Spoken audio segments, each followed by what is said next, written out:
সকলকে শুভেচ্ছা জানিয়ে শুরু করছি বাংলা ভিউ সারাদিনের খবর। এই মুহূর্তে স্টুডিও থেকে সরাসরি যুক্ত হয়েছে আমি শ্রাবণী তালুকদার।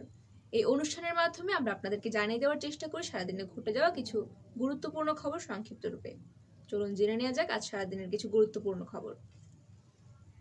ভূমিক্ষেপ চক্রের দ্বারা সিলেটের এমসি কলেজের মাঠ বেদখল হওয়ার অভিযোগ উঠেছে, তাই এই মাঠ রক্ষায় আন্দোলনে নেমেছেন সিলেট এমসি কলেজের শিক্ষক শিক্ষার্থীরা। মাঠ রক্ষার দাবিতে আজ দুপুর 12টায় এমসি কলেজের ছাত্রাবাসের সামনে মানববন্ধন করেছেন তারা।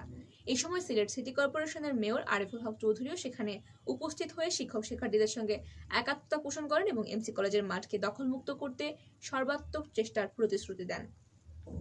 মানববন্ধনে শিক্ষার্থীরা বলেন, এমসি কলেজের মাঠের প্রতি একটি ভূমিক্ষেপ চক্রের লোলুপ দৃষ্টি রয়েছে, তাই তারা মাঠ রক্ষার্থে বিভাগীয় কমিশনার, জেলা প্রশাসক, ডিআইজি, মেট্রোপলিটন পুলিশ কমিশনার সহ বিভিন্ন দফতরে এমসি কলেজের মাঠ রক্ষার জন্য স্মারকলিপি দিয়েছেন। তারা আরও বলেছেন, মানুষের যাতায়াতের সুবিধার জন্য এমনিতেই রাস্তা ছেড়ে দেওয়া হয়েছে, কিন্তু রাতের আধারে মাঠের বাউন্ডারির ভেতরে এসে ড্রেন করার নামে খাল খনন করা ফেলা হচ্ছে এবং প্রায় 10 ফুট প্রস্থ এবং 594 ফুট দৈর্ঘ্য খাল খনন করা হয়েছে। এটা হতে দেওয়া যায় না এবং শীঘ্র এর কোনো সমাধান না হলে কঠোর আন্দোলনের ডাক দেওয়া হবে বলে হুঁশিয়ারি দিয়েছেন আন্দোলনকারীরা। সৌদি আরবে পাঠানোর কথা বলে ভাষা শেখানোর নামে মৌলভীবাজার থেকে এক নারীকে ঢাকায় নিয়ে যাওয়া হয়। পরে তাকে ধর্ষণের অভিযোগ ওঠে। এই ঘটনায় জড়িত থাকার অভিযোগে মানব পাচার চক্রের 4 জনকে গ্রেফতার করেছে র্যাপিড অ্যাকশন ব্যাটালিয়ন র্যাব। আজ শনিবার রাজধানীর কারওয়ান বাজারে র্যাবের মিডিয়া সেন্টারে সংবাদ সম্মেলনের আয়োজন করা হয়। সংবাদ সম্মেলনে র্যাব 3-এর অধিনায়ক লেফটেন্যান্ট কর্নেল আরিফ মাহিউদ্দিন আহমেদ বলেন, ধর্ষণের শিকার নারী মুঠোফোনে র্যাবের সহায়তা চান। অভিযোগ পেয়ে গত বুধবার রাতে ঢাকার রামপুরা থেকে ওই নারীকে উদ্ধারের পাশাপাশি 4 জনকে গ্রেফতার করা হয়। র্যাব 3-এর অধিনায়ক বলেন, গ্রেফতারকৃত তোফায়েল আহমেদ এবং ভুক্তভোগী নারীর বাড়ি একই এলাকায়। তিনি ওই নারীকে সৌদি আরবে পাঠানোর প্রতিশ্রুতি দেন এবং নারীকে বলেন, সৌদি আরবে যেতে হলে আরবি ভাষা শিখতে ঢাকায় যেতে হবে। পরে মৌলভীবাজার থেকে ঢাকার রামপুরায় চক্রের আরেক সদস্য কামরুল আহমেদের বাসায় এনে তাকে ধর্ষণ করা হয়। এই ঘটনায় রামপুরা থানায় নারী ও শিশু নির্যাতন দমন আইনে একটি মামলা করা হয়েছে। এই ঘটনায় জড়িত থাকার অভিযোগে তোফায়েল সহ 4 জনকে মামলায় গ্রেফতার দেখানো হয়েছে এবং ওই নারীকে স্বাস্থ্য পরীক্ষার জন্য ঢাকা মেডিকেল কলেজ হাসপাতালের ওয়ান স্টপ ক্রাইসিস সেন্টার ওসিসিতে ভর্তি করা হয়েছে। সিলেটের দক্ষিণ সুরমা উপজেলার গোটাটি করে গাছের ডাল কাটতে গিয়ে বিদ্যুৎস্পৃষ্ট হয়ে শিবলু আহমদ নামে এক শ্রমিকের মৃত্যু ঘটেছে। আজ শনিবার বেলা 11টার দিকে গোটাটিকর সুন্দরবন কমিউনিটি সেন্টারের সামনে এই ঘটনাটি ঘটেছে। নিহত শিবলু আহমদের বাড়ি সুনামগঞ্জে। দক্ষিণ সুরমা থানার ভারপ্রাপ্ত কর্মকর্তা কামরুল হাসান তালুকদার জানিয়েছেন, শিবলু আহমদ সিলেটে থাকতেন এবং শ্রমিকের কাজ করতেন। বেলা 11টার দিকে গোটাটিকর এলাকায় বিদ্যুতের লাইনের উপর থাকা গাছের ডাল কাটতে গেলে হঠাৎ করে বিদ্যুৎ চলে আসে এবং এই সময় তিনি বিদ্যুৎস্পৃষ্ট হন। পরে পুলিশ, বিদ্যুৎ বিভাগের লোকজন এবং ফায়ার সার্ভিসের কর্মীরা ঘটনাস্থলে পৌঁছে তাকে উদ্ধার করে Sylhet MAG Osmani medical college হাসপাতালে প্রেরণ করে এবং কর্তব্যরত চিকিৎসক তাকে মৃত ঘোষণা করেন। ময়নাতদন্তের জন্য শিবলুর লাশটি ওসমানী মেডিকেল কলেজ হাসপাতালের মর্গে রাখা হয়েছে। মৌলভীবাজারের কমলগঞ্জে গলায় ফাঁস দিয়ে এক যুবতী আত্মহত্যা করেছে। শুক্রবার রাত 9টায় শমশেরনগর উত্তর রাধানগর গ্রামে এই ঘটনাটি ঘটেছে। লাশ উদ্ধার করে ময়নাতদন্তের জন্য মৌলভীবাজার সদর হাসপাতালে প্রেরণ করেছে পুলিশ। স্থানীয় সূত্রে জানা যায়, রাজনগর উপজেলার পরাচক গ্রামের রাজীব মিয়ার সাথে 6 মাস আগে সীমা বেগমের বিয়ে হয়। রমজান মাসে স্বামীর বাড়ি থেকে বাবার বাড়িতে আসেন সীমা। পরে রাতে সবার অজান্তে বাড়ির একটি আম গাছের ডালে গলায় ফাঁস দিয়ে আত্মহত্যা করেন তিনি। বিষয়টি শমশেরনগর পুলিশ ফাঁড়িতে অবহিত করলে পুলিশ লাশ উদ্ধার করে সুরতহাল তৈরি করে ময়নাতদন্তের জন্য মৌলভীবাজার সদর হাসপাতালে প্রেরণ করে, তবে আত্মহত্যার সঠিক কোনো কারণ জানা যায়নি। শমশেরনগর পুলিশ ফাঁড়ির উপপরিদর্শক সোহেল রানা আত্মহত্যার ঘটনা সত্য নিশ্চিত করে বলেন, পরিবারের লোকজন বলছে মানসিক সমস্যার কারণে এই ঘটনাটি ঘটেছে। আপাতত থানায় একটি অপমৃত্যুর মামলা হয়েছে। সিলেটে করোনায় প্রথম মৃত্যুর 2 বছর পূর্ণ হয়েছে গতকাল 15 এপ্রিল। আজ থেকে 2 বছর আগের এই দিনে সিলেটের মানুষকে ঘুম থেকে জেগে শুনতে হয়েছিল একটি দুঃসংবাদ। 15 এপ্রিল ভোরে ঢাকার একটি হাসপাতালে চিকিৎসাধীন অবস্থায় মারা যান সিলেট ওসমানী মেডিকেল কলেজ হাসপাতালের সহকারী অধ্যাপক ডাক্তার মঈনুদ্দিন। তিনি ছিলেন সিলেটের প্রথম করোনা আক্রান্ত রোগী। করোনা ভাইরাসে আক্রান্ত হয়ে ঢাকায় চিকিৎসাধীন ছিলেন তিনি। সিলেট বিভাগের করোনা ভাইরাসে আক্রান্ত হয়ে প্রথম মৃত্যুবরণকারী ব্যক্তিও তিনি এবং এই ভাইরাসে আক্রান্ত হয়ে মারা যাওয়া দেশের প্রথম চিকিৎসকও ছিলেন মঈনুদ্দিন। 2020 সালের 5 এপ্রিল সিলেটে প্রথমবারের মতো করোনা ভাইরাসে আক্রান্ত রোগীর সন্ধান পাওয়া যায় এবং তিনি ছিলেন ডাক্তার মঈনুদ্দিন। প্রথমে বাসায় থেকে চিকিৎসা নিয়েছিলেন ডক্টর মঈন। এরপর অবস্থার অবনতি হলে 7 এপ্রিল তাকে সিলেটের করোনা হাসপাতাল খ্যাত ডাক্তার শহীদ শামসুদ্দিন হাসপাতালে আইসোলেশনে ভর্তি করা হয় এবং 8 এপ্রিল উন্নত চিকিৎসার জন্য তাকে ঢাকার কুর্মিটোলা জেনারেল হাসপাতালে ভর্তি করা হয়েছিল এবং 15 এপ্রিল ভোরে তিনি সেখানে মৃত্যুবরণ করেছিলেন। বাড়ির রাস্তার বিরোধের জের ধরে সিলেটের বিশ্বনাথ উপজেলার অলঙ্কার ইউনিয়নের ট্যাংরা গ্রামে শুক্রবার দিবাগত রাত 12টার দিকে নিজ বাড়ির আঙিনায় প্রতিপক্ষের ছুরিকাঘাতে খুন হয়েছেন আব্দুল বাসিত নামের এক ছাত্রলীগ কর্মী। বাসিত টেংরা গ্রামের মৃত আফতাব মিয়ার পুত্র এবং ছাত্রলীগের একজন সক্রিয় কর্মী ছিল। নিহত বাসিতের বড় বোন জানিয়েছেন, দীর্ঘ প্রায় 2 দশক ধরে বাড়ির রাস্তা নিয়ে তাদের বাড়ির প্রতিবেশী নামর মিয়ার পরিবারের সঙ্গে বিরোধ চলে আসছে এবং গত রাত 12টার দিকে নামর মিয়ার পুত্র সুমন মিয়া একটি পিকআপে করে লাকড়ি নিয়ে এসে তাদের রাস্তায় ফেলে রাখে এবং তার ভাই সেখানে গিয়ে রাস্তায় লাকড়ি রাখার কারণ জানতে চায় এবং সাথে সাথে সুমন একই বাড়ির তসলিম মিয়ার পুত্র কাইয়ুব এবং তুরন মিয়ার পুত্র ফারুক মিলে বাসিতের উপর আক্রমণ চালায়। এই সময় বাসিতের বুকে ছুরিকাঘাত করে সুমন। আশঙ্কাজনক অবস্থায় তাকে উদ্ধার করে ওসমানী মেডিকেল কলেজ হাসপাতালে নিয়ে আসা হয় এবং সেখানে প্রায় 2 ঘন্টা পর মারা যান বাসিত। সুনামগঞ্জের তাহিরপুর উপজেলার বিভিন্ন ইউনিয়নে হঠাৎ করে ঘরবাড়ি এবং গাছপালা, বিদ্যুতের খুঁটি ভেঙে ব্যাপক ক্ষয়ক্ষতি হয়েছে। সেই সঙ্গে শিলাবৃষ্টিতে মাটিয়ানশুনি সহ বিভিন্ন হাওরের আধা পাকা বোরো ধান ছিটকে পড়েছে। শুক্রবার রাত 10টা থেকে 10:30টার মধ্যে আধা ঘন্টা ব্যাপী একসঙ্গে ঝড় এবং শিলাবৃষ্টি হয়েছে। এরপর থেকে উপজেলা জুড়ে বিদ্যুৎ সরবরাহ বন্ধ রয়েছে।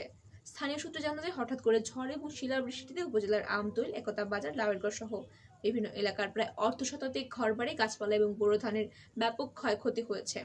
প্রচণ্ড ঝড়ের বেগে বিদ্যুতের খুঁটি এবং তার ছিঁড়ে রাস্তাঘাটে ছড়িয়ে ছিটিয়ে রয়েছে। এই ঝড়ের পর থেকে বিদ্যুৎ সরবরাহ বন্ধ রয়েছে। পল্লী বিদ্যুতের তাহিরপুর উপজেলা পরিচালক গোলাম মুর্শিদ রাতেই জানিয়ে দিয়েছেন, ঝড়ে অনেক বিদ্যুতের খুঁটি ভেঙে গিয়ে তার ছিঁড়ে যাওয়া বিদ্যুৎ সরবরাহ বন্ধ রয়েছে এবং সম্পূর্ণ মেরামত শেষ না হওয়া পর্যন্ত বিদ্যুৎ সরবরাহ বন্ধ থাকবে। টিসিবির গাড়ি দোকানের সংখ্যা বৃদ্ধি এবং স্থায়ী রাসায়নিক ব্যবস্থা, ন্যায্য মূল্যের দোকান চালু, ঈদের আগে শ্রমিক কর্মচারীদের বেতন বোনাস পরিশোধ, গণতন্ত্র এবং ভোটাধিকার আদায় সহ 4 দফা দাবিতে সিলেটে গণ অবস্থান কর্মসূচি পালন করেছে বাংলাদেশ কমিউনিস্ট পার্টি সিলেট বিভাগ। কেন্দ্রীয় কর্মসূচির অংশ হিসেবে শনিবার সকাল 11টায় সিলেট কেন্দ্রীয় শহীদ মিনারের সামনে গণ অবস্থান কর্মসূচি পালন করা হয়। প্রায় 2 ঘন্টা ব্যাপী চলা অবস্থানে কর্মসূচিতে বাংলাদেশ কমিউনিটি পার্টির সিলেট জেলার সভাপতি এবং অন্যান্যরা উপস্থিত ছিলেন। এই সময় বক্তারা বলেন, এখনো বাজারের পরিস্থিতি সাধারণ মানুষের নাগালের বাইরে। সিন্ডিকেট ব্যবসায়ীরা কৃত্রিম সংকট তৈরি করেছে এবং সব ব্যবসায়ীদের আশ্রয় দিচ্ছে বর্তমান সরকার, যার ফলে দেশের মানুষের অবস্থা সংকটাপন্ন হলেও সরকারের কোনো মাথা ব্যথা নেই, কারণ তারা মানুষের ভোটে আর বিশ্বাস করে না। তাই তারা এখন দাবি জানিয়েছেন, মানুষের অধিকার নিশ্চিতে গণ আন্দোলনের মাধ্যমে দেশে গণতন্ত্র এবং ভোটের অধিকার ফিরিয়ে আনতে হবে। এতক্ষণ শুনছিলেন সিলেট বিভাগের বিভিন্ন খবর। এবারে চলে যাচ্ছি জাতীয় পর্যায়ে। রাজধানীর যাত্রাবাড়ির বিবির বাগিচা এলাকায় 999-এ কল করার অভিযোগে ভুক্তভোগী পরিবারের সদস্যদেরকে পেটানো এবং নির্যাতনের ঘটনায় যাত্রাবাড়ি থানার 3 পুলিশ সদস্যকে সাময়িক বরখাস্ত করা হয়েছে। একই ঘটনায় একজন আনসার সদস্যকেও বরখাস্ত করা হয়েছে এবং এই ঘটনায় একটি তদন্ত কমিটি গঠন করেছে ঢাকা মেট্রোপলিটন পুলিশ ডিএমপি। আজ শনিবার বিকেলে ওয়ারী বিভাগের উপকমিশনার শাহ ইফতেখার আহমেদ বিষয়টি নিশ্চিত করেছেন। বরখাস্ত হওয়া পুলিশ সদস্যরা হলেন যাত্রাবাড়ি থানার উপপরিদর্শক বিশ্বজিৎ সরকার, কনস্টেবল শওকত এবং নারী কনস্টেবল নবনীতা। ডিসি শাহ ইফতেখার আহমেদ বলেন, একটি অভিযোগের পরিপ্রেক্ষিতে যাত্রাবাড়ি থানার 1 এসআই ও 2 কনস্টেবলকে বরখাস্ত করা হয়েছে। ঘটনাস্থলে একজন আনসার সদস্য উপস্থিত ছিলেন, তাকে আনসার বাহিনীতে ফেরত পাঠানো হয়েছে। এই ঘটনায় ওয়ারী বিভাগের অতিরিক্ত উপপুলিশ কমিশনার কামরুল ইসলাম প্রধান করে 3 সদস্য বিশিষ্ট একটি কমিটি গঠন করা হয়েছে। সম্প্রতি যাত্রাবাড়ির বিবির বাগিচা এলাকার প্রতিবেশীর বিরুদ্ধে বাড়ির সামনে দেয়াল তুলে দেওয়া সহ নানা অত্যাচারের অভিযোগ এনে 999-এ কল করে একটি ভুক্তভোগী পরিবার যাত্রাবাড়ি থানার পুলিশ সেখানে গিয়ে উল্টো ভুক্তভোগীদের মারধর করে এবং তাদের থানায় নিয়ে যায়। পরবর্তীতে তাদের বিরুদ্ধে মামলা করা হয়। ঢাকার সাভারে চলন্ত বাসে বিশ্ববিদ্যালয়ের 2 ছাত্রীর জামার পিছনের দিকের বেশ কিছু অংশ কেটে দেওয়ার ঘটনা ঘটেছে। আজ শনিবার বেলা 11টার দিকে সাভারের হেমায়তপুর এলাকার ঠিকানা পরিবহনের একটি বাসে এই ঘটনাটি ঘটে। এই সময় এই ঘটনার সঙ্গে জড়িত অভিযোগে বাসের এক ব্যক্তিকে পুলিশের কাছে সোপর্দ করেছেন বাসের অন্যান্য যাত্রীরা। আটককৃত ব্যক্তির নাম মোহাম্মদ হারুনুর রশিদ, আনুমানিক বয়স 53। তিনি গাজীপুরের কাপসিয়া থানার বাইর এলাকার বাসিন্দা। ভুক্তভোগীদের মধ্যে একজন জাহাঙ্গীরনগর বিশ্ববিদ্যালয়ের স্নাতকোত্তর এবং আরেকজন একই বিশ্ববিদ্যালয়ের সান্ধ্যকালীন এমবিবিএস ছাত্রী।